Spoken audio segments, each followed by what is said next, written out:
السلام عليكم ورحمة الله وبركاته. ازيكم حبيباتي؟ عاملين ايه؟ يا رب تكونوا بخير. النهاردة بإذن الله أول فيديو أحضر معاكم فيه الفطار ليوم من أيام رمضان المبارك.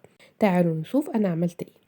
أول حاجة هنا عملتها، مسكت شوية من التمر غسلتهم كويس جدا ونزلت بيهم في اللبن المغلي وركنتهم ساعتين لحد ما عملت الفطار.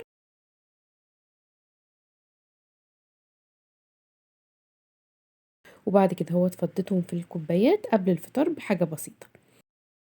هنا حضرت حشوة السمبوسة وحشوة الجبنة، دي هي المفضلة لينا. جربوها وقولوا لي رأيكم فيها في الكومنتات.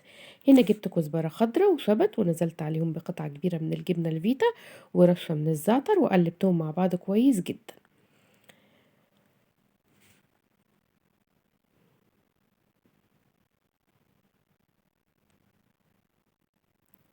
بعد كده دوبت معلقتين من الدقيق بمية علشان أقفل بيها السمبوسة.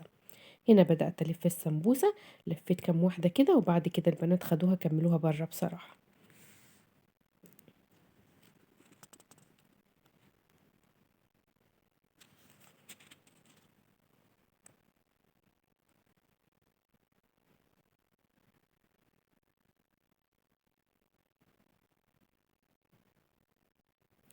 هنا جبت نص كيلو من صدور البانيه وقطعتها قطع صغيرة وغسلتها كويس جدا بملح ودقيق وتبلتها بملح وفلفل أسمر وكزبرة وكركم وكاري وشوية من السبع بهارات وقلبتهم كويس وركنتهم.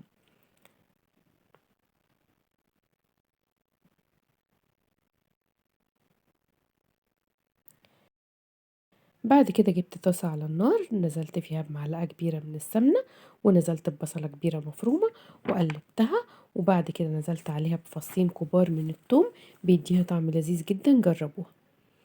بعد كده نزلت بقطع الفراخ وقلبتها كويس وبعدين نزلت عليها بربع كوباية من المية علشان تستوي كويس.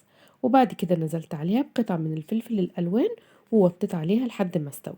نيجي بقى للبشاميل، أنا حطيت 4 معالق من السمنة و4 معالق من الدقيق وقلبتهم لحد ما بانت ريحة الدقيق.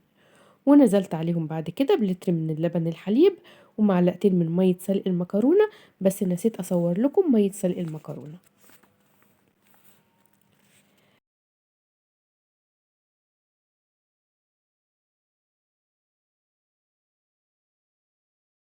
بعد كده هنا بدأت أرص الصينية، حطيت معلقتين من البشاميل.